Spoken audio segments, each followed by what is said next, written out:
आज बात करेंगे कि जो जन आधार में केवाईसी हो रही है, फैमिली ई केवाईसी, उसके बारे में लोगों का कमेंट है कि केवाईसी करवा दी लेकिन फिर भी जन आधार में जो आधार कार्ड की डिटेल है वो शो नहीं कर रही। तो हो सकता है कि आपकी फैमिली ई केवाईसी कंप्लीट नहीं हुई हो, या आपने करवा तो दी लेकिन फर्स्ट लेवल जो वीडियो विकास अधिकारी ग्राम सेवक जो प्रथम लेवल सत्यापन करता है वो आपकी ई केवाईसी को रिजेक्ट कर दिया होगा।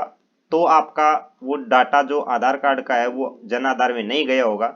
तो सबसे पहले आपको क्या करना है कि फैमिली ई केवाईसी करवानी है। ई केवाईसी की पूरी बात वीडियो में बताऊंगा कि कैसे करवानी है, कैसे करना है। अगर खुद करते हो तो करवाने के बाद क्या करना है, पूरी बात वीडियो में बताऊंगा। अगर आप केवाईसी करवा तो दिए लेकिन बाद में छोड़ दिया इसको कि ठीक है हमने केवाईसी करवा दी और वो डाटा आपका जो आधार कार्ड का है वो जन आधार में शो नहीं कर रहा है, तो इसकी क्या वजह है, इसकी पूरी बात वीडियो के माध्यम से जानेंगे। तो सबसे पहले हमें फैमिली ई केवाईसी पे जाना है और यहाँ दो ऑप्शन मिलेंगे। एक तो रसीद संख्या से आप खोल सकते हो अपने जन आधार कार्ड को, दूसरा है जन आधार संख्या से। मेरे पास फिलहाल रसीद की जो संख्या है वो दर्ज कर दिया। खोजे पे क्लिक करूंगा, ओके प्रेस करूंगा। इसके बाद आप जो भी ये दोनों में से दो कैंडिडेट शो कर रहे हैं तो आपके पास जो कैंडिडेट है वहां उस कैंडिडेट को टिक कर सकते हो, या फिर कहीं दूर है लेकिन आधार कार्ड में मोबाइल नंबर अटैच हैं इसलिए कोई भी अपना कैंडिडेट एक देख लीजिए कि भाई आधार में मोबाइल नंबर किसके हैं। तो मेरे पास दोनों ही कैंडिडेट मेरे पास मौजूद हैं, तो मैं ई केवाईसी आधार पे क्लिक किया। फिर अगर पास में है तो ओटीपी, दूर है तो ओटीपी भेज दीजिए, या पास में है तो फिंगरप्रिंट लगा दीजिए।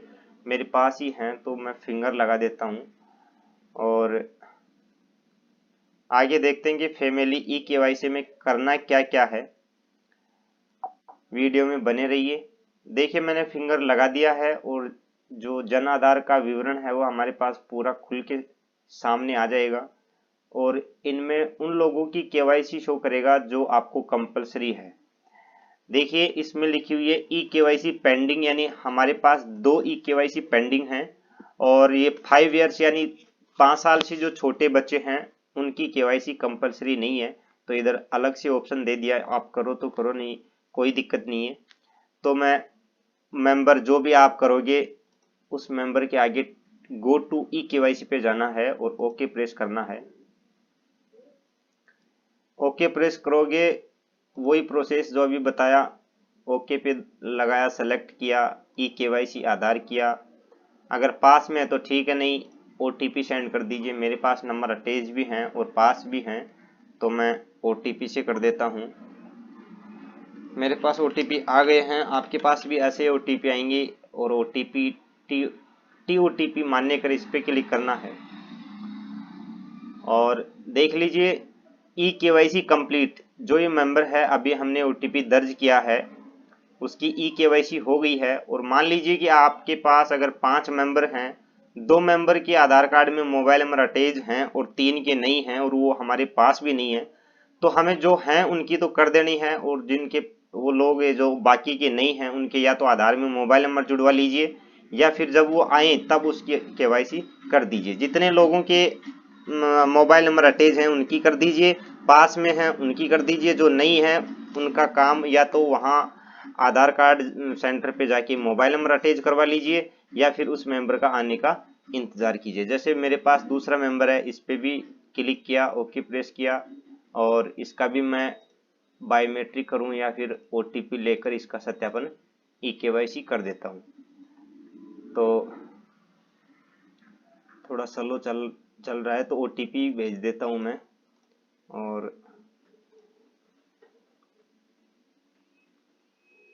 इसका ओटीपी मेरे पास आ गया है, दर्ज कर देता हूं मैं।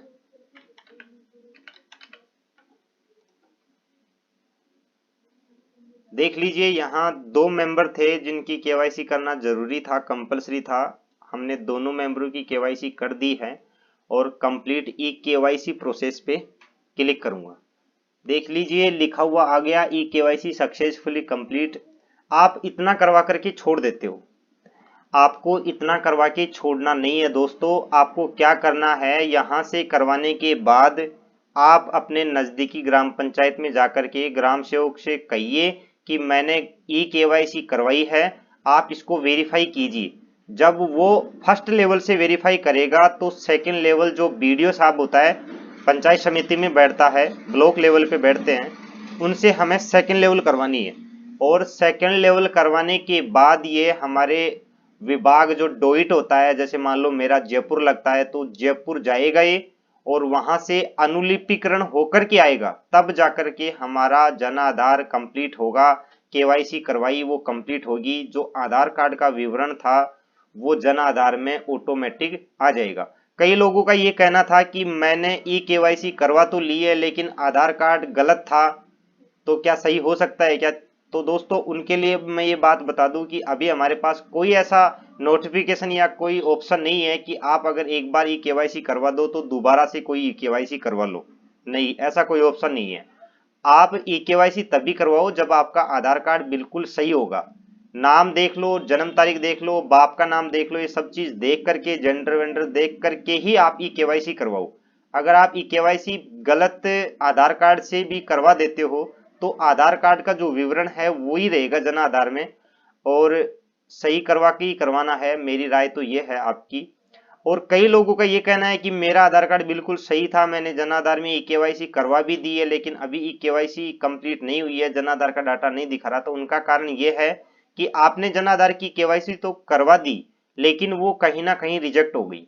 या तो फर्स्ट लेवल वीडियो साहब रिजेक्ट कर दिया, या फिर सेकेंड लेवल पे रिजेक्ट हो गई, या फिर जयपुर या अपने डोइट में जहां गई है वहां से अनुलिपिकरण के दौरान वो रिजेक्ट हो गई है।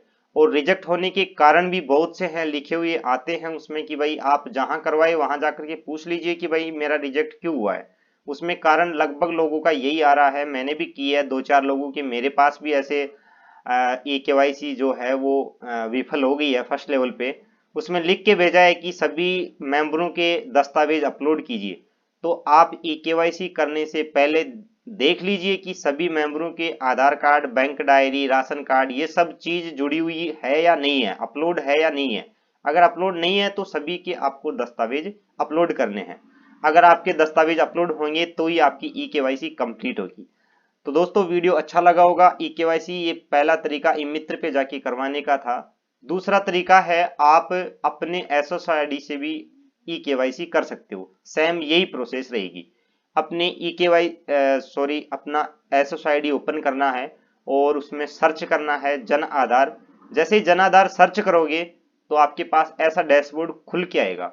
हो सकता है इसमें जितने ऑप्शन हैं उसमें आपको ना दिखें, आपको जो जरूरी हैं वही आइकन मिलेंगे, वही ऑप्शन मिलेंगे। तो आपको ये आइकन जरूर मिलेगा वहां फैमिली ई केवाईसी का, और इस पे क्लिक करने के बाद सेम वही प्रोसेस रहेगी जो मैंने अभी आपको बताई थी। दोस्तों उम्मीद करता हूँ वीडियो अच्छा लगा होगा, और अच्छा लगा है तो दोस्तों के पास शेयर कीजिए, और मेरे चैनल पे नए हो तो सब्सक्राइब कीजिए। धन्यवाद।